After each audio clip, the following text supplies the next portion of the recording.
नमस्कार बच्चों। पाठ्यपुस्तक भारतीय राजनीतिक विचारक के अंतर्गत जैसा कि आप सभी को मालूम है, अभी तक हमने लोकमान्य बाल गंगाधर तिलक के जीवन परिचय से लेकर उनके समाज सुधार के संबंध में तिलक के प्रस्ताव का पिछले वीडियो में अध्ययन किया। आज हम लोकमान्य बाल गंगाधर तिलक के योगदान के संबंध में जानने और समझने का प्रयास करेंगे। उनके विचारों को हम जानेंगे, उनका क्या क्या योगदान रहा।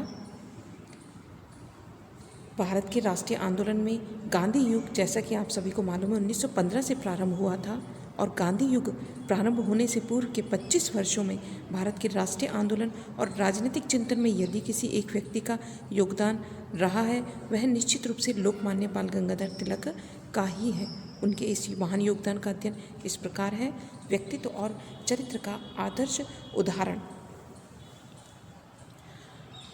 उनमें लोकमान्य बाल गंगाधर तिलक में उद्देश्य की दृढ़ता, इच्छा शक्ति की प्रबलता और कमजोर शरीर में वज्र के समान कठोर आत्मा आदि सभी कुछ था। इन सब के मूल में था जीवन के ध्येय, देश की स्वतंत्रता के प्रति अडिग भक्ति। सरकार ने प्रतिशोध की भावना से उन्हें कठोर दंड दिए और उन्होंने इन कष्टों को शांत भाव से भी सही। तिलक को अपने धर्म, अपने देश के इतिहास और उसकी संस्कृति पर गर्व था और इस मनोस्थिति ने उन्हें भारी आत्मसम्मान और आत्मविश्वास से भर दिया। वर्षों तक निरंतर परिश्रम करने तथा मातृभूमि के लिए घोर कष्ट सहने के कारण उनका व्यक्तित्व और चरित्र एक विशेष प्रकार की गंभीरता और ओज से परिपूर्ण हो गया था। इसलिए भारतीय युवकों के मन में उनके लिए गहरा सम्मान तथा प्रशंसा की भावना थी। अन्य नेताओं की तुलना में उनका व्यक्तित्व वास्तव में ऊंचा ही था। व्यवहारिक राजनीति और दार्शनिक दृष्टिकोण का वे समन्वय थे। उनके व्यक्तित्व और चरित्र के लिए कवि दिनकर जी ने भी शब्दों को अपनाया।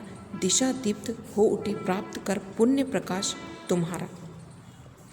कांग्रेस और राष्ट्रीय आंदोलन के स्वरूप में मूलभूत परिवर्तन। तिलक ने जिस समय सार्वजनिक जीवन में प्रवेश किया, उस समय कांग्रेस मुख्यतः मध्यम वर्ग का संगठन था। इस संगठन के सदस्य ब्रिटेन के सहानुभूति और समर्थन की याचना करते रहते थे। तिलक चाहते थे कि कांग्रेस की जड़ें जनता के जीवन में व्याप्त हों। तिलक ने निम्न मध्यम वर्ग को और कुछ हद तक साधारण जनता को भी कांग्रेस और राष्ट्रीय आंदोलन से जोड़ने का प्रयास किया। इसमें उन्हें पर्याप्त सफलता भी मिली। सन 1908 में तिलक के लिए 6 वर्ष के कारावास का समाचार सुनकर देश में अनेक स्थानों पर जनता विक्षुब्ध हो गई थी।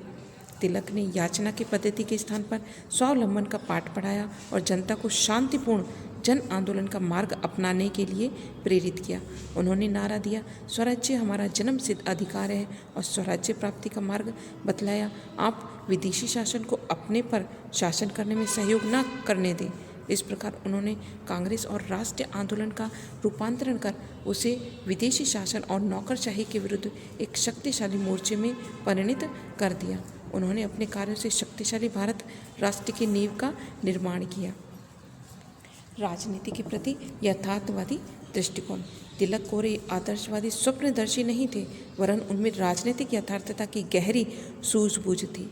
सन 1916 का लखनऊ समझौता और स्वशासन से संबंधित कांग्रेस लीग योजना का समर्थन तथा कांग्रेस लोकतांत्रिक दल के घोषणा पत्र आदि से प्रमाणित होता है कि तिलक में अपने समय की समस्याओं को यथार्थवादी दृष्टिकोण से देखने और समझने की प्रतिभा थी।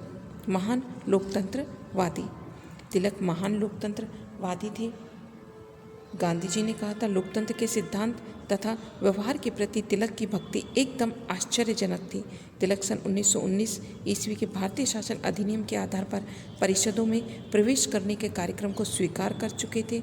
उनका कहना था, सुधार अधिनियम अनेक दृष्टि से अपर्याप्त होने पर भी देश के राजनीतिक आंदोलन की सफलता का द्योतक है। यह सफलता कितनी ही सीमित क्यों न हो, तिलक द्वारा अपनाया गया शांतिपूर्ण आंदोलन का मार्ग भी लोकतांत्रिक सीमाओं के अंतर्गत ही था।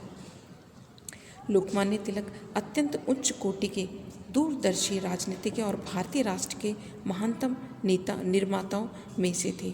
सन 1896 और 97 में ही वे स्वराज्य की बात करने लगे थे और 1907 में ही उन्होंने होम रूल का उल्लेख किया।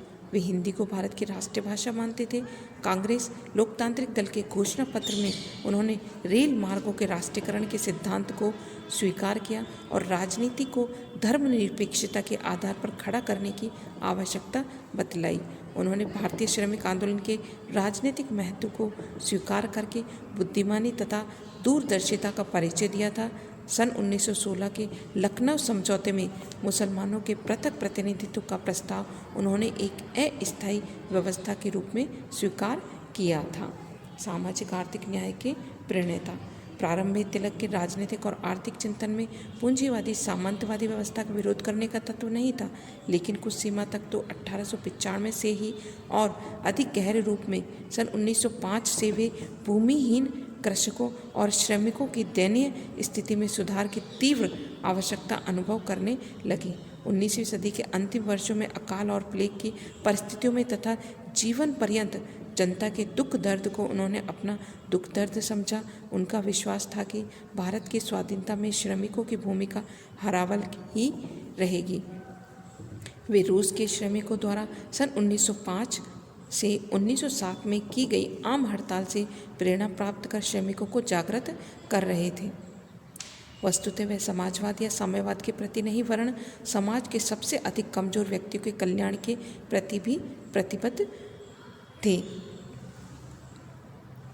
यह उनके योगदान लोकमान्य बाल गंगाधर तिलक का योगदान अभी हमने पढ़ा, जाना और समझा। अध्ययन विषय को यहीं समाप्त करते हुए बच्चों, धन्यवाद।